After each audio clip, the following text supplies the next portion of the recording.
I'm Tom Scheve.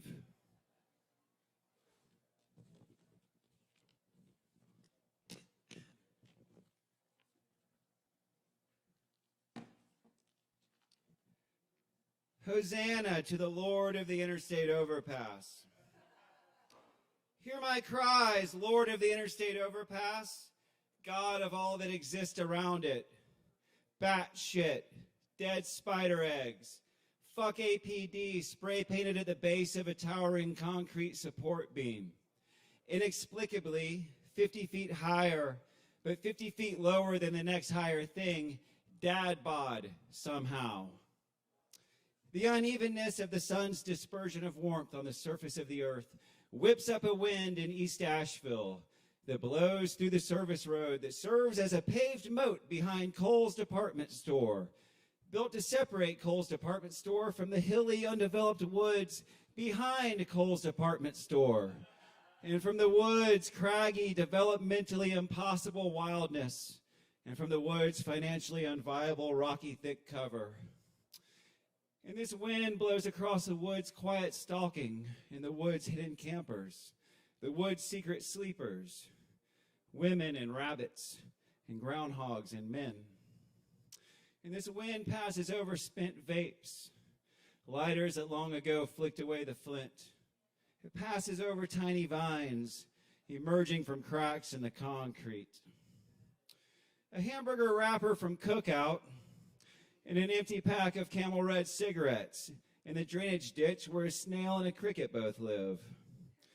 A long brown rat runs over and eats the snail and the cricket, then does the same again 100 yards away in the shadow of the dumpster that's out of my sight, but within smell of my pew where I pray beneath your interstate overpass, near the dumpster behind the strip mall Chinese takeout, near Walmart.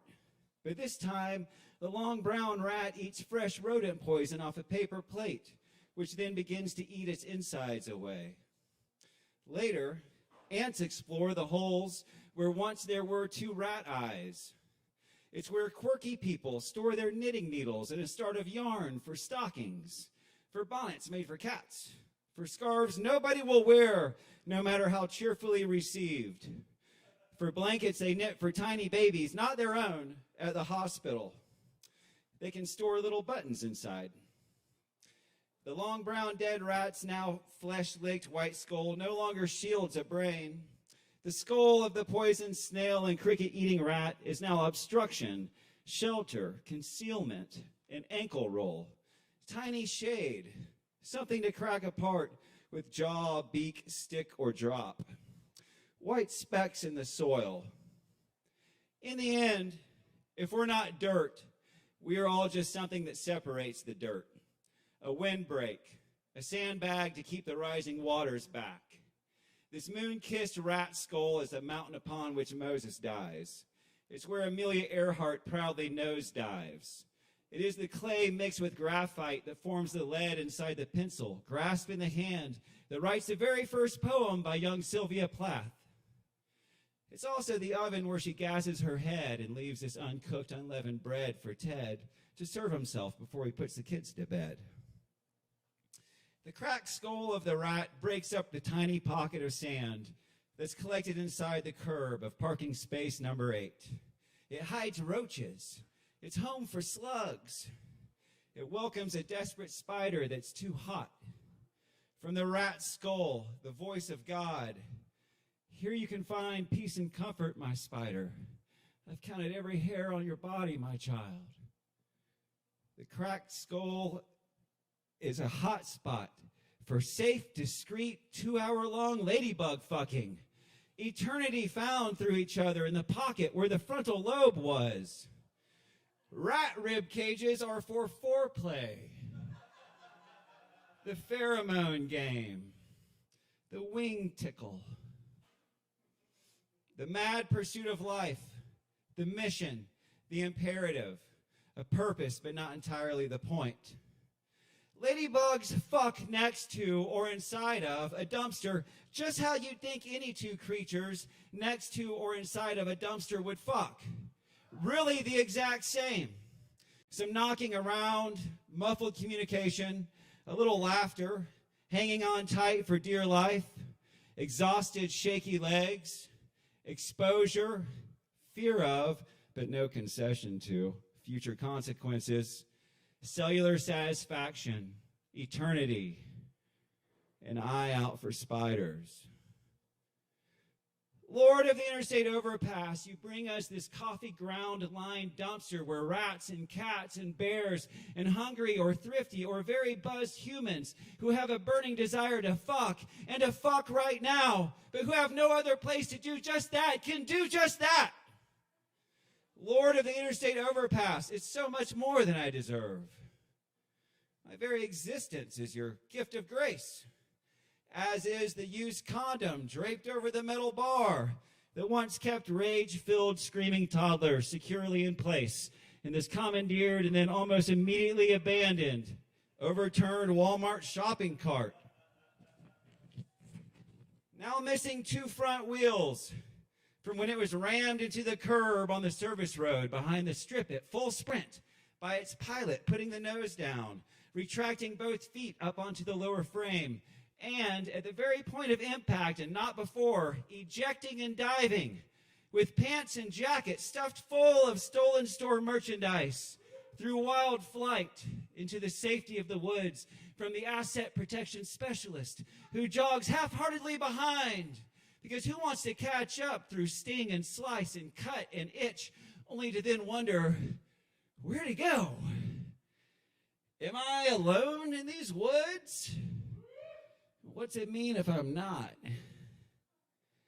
The crashed, overturned cart is now covered by slugs and mud and left behind the T-Mobile store, just over the service road curb, but just past the mowed property line, where it will be ignored by all employees of everywhere for all time eternal, and overgrown with weeds and thorns. And inside of this thatched metal hutch, this overturned, abandoned shopping cart will be hidden by worried birds, their own little baby birds who must prematurely evacuate their nest before learning to fly, because snakes and owls are hungry and always searching for baby birds in a nest. And now the nest has been discovered. The spot's been blown up. The snakes and owls are returning tonight, and those still flightless little birds must now be hidden inside this cart that's now woven into the wild landscape. When we witness the short, direct, frantic flight of agitated birds between nearby tree limbs and nearby power lines and a nearby triangulated piece of ground, and when we hear birds in the trees with their sharp, sudden squawking, I now know that this chirping is simply the adult birds creating a great distraction when someone smokes a joint too close to my Lord's unwanted, cast-aside shopping cart, where everything birds love and care about is safely stored, and where you have hidden away for us to discover in real time this gift that begets gifts, where birds tuck away birds, a place so safe you've used it to stash away baby bird song, the song of which may alert predators nearby to their existence inside the overgrown, overturned shopping cart. And the baby bird song necessitates louder song of distraction from a flock in the trees that keeps vigil, song that begets song. And here, great conductor of this mad orchestra, you play for me notes of your endless song, this portion that erupts and chirps like Miles Davis against the thumping bass line of passing tourist buses and tractor trailers and honks and a distant train and a couple walking beneath a bridge, agreeing on their need to work and save up for window-mounted air conditioning, and the sound of wind striking the outer edge of my ears, high up on the concrete slope beneath your interstate overpass where I have fallen, where I cannot help but hear your song. Lord of the interstate overpass, I humbly and gratefully submit to your sonic grandeur, to your soundtrack, to your playlist, to your greats, to your biggest hits, to all the bangers. And I don't waste time removing these trusty sneakers or dirty clothes before gratefully submerging myself into your wonder, Lord. I do not do one thing before I submissively slip into you, my God. I do not pause to measure, check, or even guess the depth before I dive decisively into you and into your bitch's brew. Lord of the interstate overpass, I thank you for the wet diapers, the shit diapers, the wet discarded clothing, the dry clothing, the trash with no known further utility that once was bagged, but now the bag is ripped, and those contents cover the ground outside the dumpster, and inside the dumpster, the spilled trash covers other still bagged, discarded contents of unknown utility that people and rats and bears and bugs will dig through to learn if anything in the other bags is of any use. It is of use. It is all of use. Even when I have no use for it, I thank you for it all. King of styrofoam to-go boxes, queen of empty plastic baggies with residue of crystal methamphetamine, provider of prepared food, sometimes partially eaten in places, or almost entirely. Your crumbs are diamonds. Your scraps are medallions of pure gold encrusted with jewels. These last 3 bites of mashed potato with some potato chip crumbs mixed in. Discarded, untouched fruit, now ruined by time, thoughtlessness, overabundance, greed, waste, the good fortune of functioning systems of food distribution, and the result of broken systems of food distribution.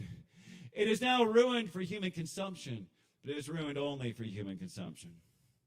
We do not determine the precise weight of a thing by placing everything that it is not upon the scale. It is soil. It's food for the seed, for the sapling, for the tree, for the limb, for the branch, for the twig, for the leaf, and the dead sticks that fall down to the base of the tree.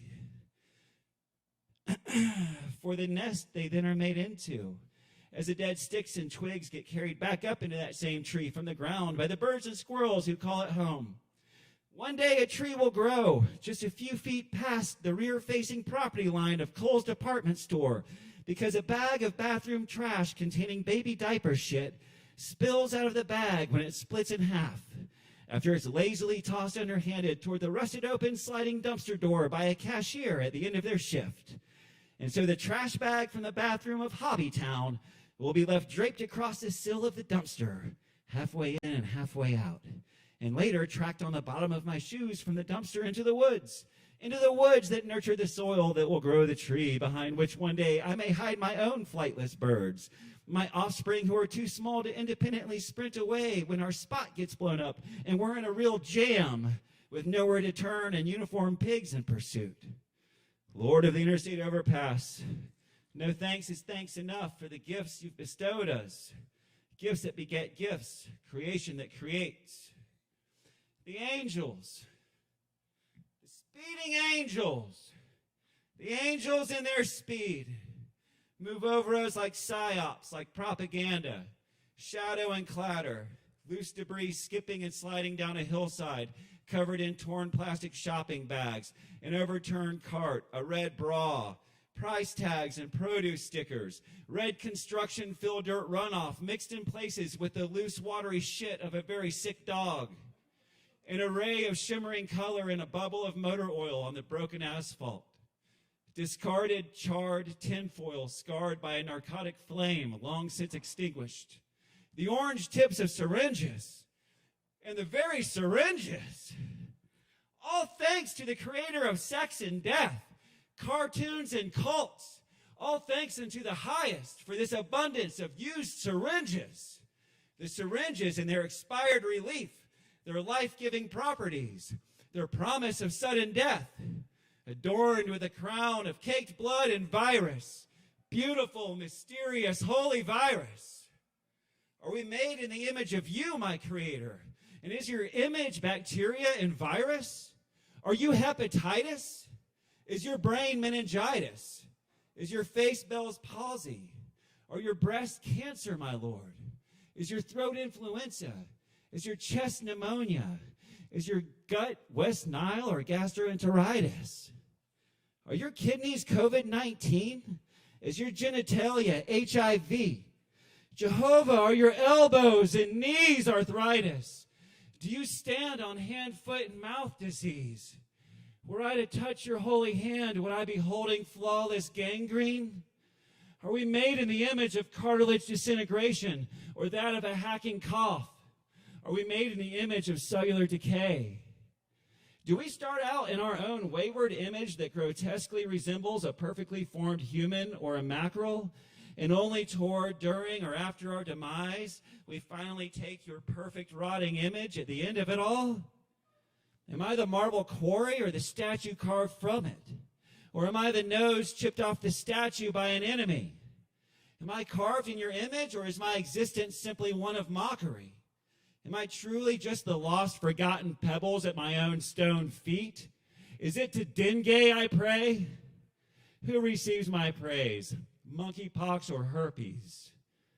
Do I host your celebration of spiky proteins and flagellum like the rat skull plays host to two ladybugs fucking? Is your visage that of the rat, or that of the ladybug, or that of a virus that passes between? Or are you and I both the image of one person under an interstate overpass furiously scribbling this poem about them? God of mosquitoes, protector of scabies, bringer of the liquefying chipmunk, and unerring author of all transforming corpses, of all casualties of cats, and of cars, and of great falls from high limbs, and of hearts broken or wound down by time. I rejoice to one day soon be food for your gorgeous, awe-inspiring, writhing maggots, swimming in place, feeding, greeting, sleeping, learning, growing, fucking, fighting, and being in me. Your maggots growing larger as I grow smaller. In the stew of death, your fullness is so gracefully stirring. Great guide who leads the dumpster sludge on its exodus across the asphalt. Your rot is pure silk. Your destruction is nutrition. With wild, species-specific smiles, we fuck in your righteous dumpsters, my sovereign. Oh, divine watcher of copulating ladybugs, ancient of days of dumpster fucking. Holy one who tends the maggots as they writhe in ecstasy while erasing and replacing what was me. I praise you. Hear my cries, O shepherd of corpses. We form into legions. We practice large maneuvers. Lord of the Interstate Overpass, your flock, your followers, your forces, your fallen raindrops in all their forms gather in praise beneath you. My mother, my father, my teacher and my guide, my only friend, Lord of the Interstate Overpass, hear my cries. Hosanna! Hosanna! Hosanna! Amen.